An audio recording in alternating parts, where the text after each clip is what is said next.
నమస్తే అన్న, అందరికీ నమస్కారం. ఇరాన్ యుద్ధం వల్ల మనం చూసుకుంటే కానీ కువైట్ మరియు గల్ఫ్ దేశాలు సంక్షోభాలలో అయితే కూరుకుపోవడం జరిగింది.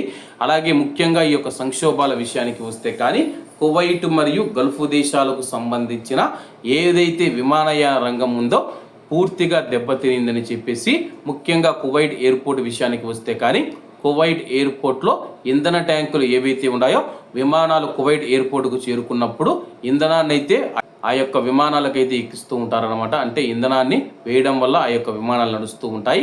అటువంటి ఇంధన ట్యాంకులను టార్గెట్ చేసుకొని ఇరాన్ దాడి చేసింది. అలాగే ముఖ్యంగా కువైట్ దేశానికి సంబంధించి ఎయిర్పోర్ట్లో రాడార్ వ్యవస్థ ఉందన్నమాట. ఆ యొక్క రాడార్ వ్యవస్థను కూడా కువైట్ రాడార్ వ్యవస్థను కూడా ఇరాన్ దాడి చేసి దానికి కూడా పూర్తిగా ధ్వంసం చేసింది. ఇప్పుడు కువైట్ ఎయిర్పోర్ట్లో ఆ పనులు జరుగుతూ ఉన్నాయన్నమాట. కువైటే కాకుండా ఒమన్ కావచ్చు, లేకపోతే ఖతార్ కావచ్చు, బెహ్రన్ కావచ్చు, యుఏఈలో కూడా మనం చూసుకుంటే కువైట్ ఎయిర్పోర్టు పూర్తిగా దెబ్బతిన్నాయన్నమాట. దీంతో అక్కడ నిర్వహణ పనులు చేపడుతూ ఉన్నారు.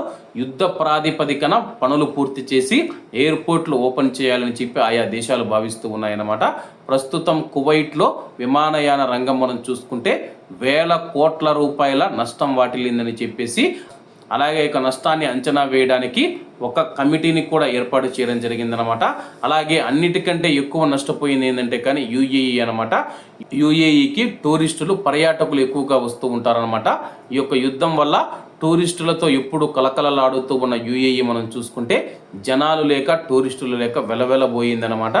దీంతో కువైటు మరియు ఇతర గల్ఫ్ దేశాలతో పోల్చుకుంటే యుఏఈకి భారీ నష్టం జరిగింది. యుఏఈ ఆర్థిక సంక్షోభంలో ఉందని చెప్పేసి అంతర్జాతీయ నిపుణులు తెలుపుతూ ఉన్నారు. కాబట్టి అందరూ బాగుండాలి, అందులో మనం ఉండాలి. అందరికీ నమస్తే అన్న, జై హింద్.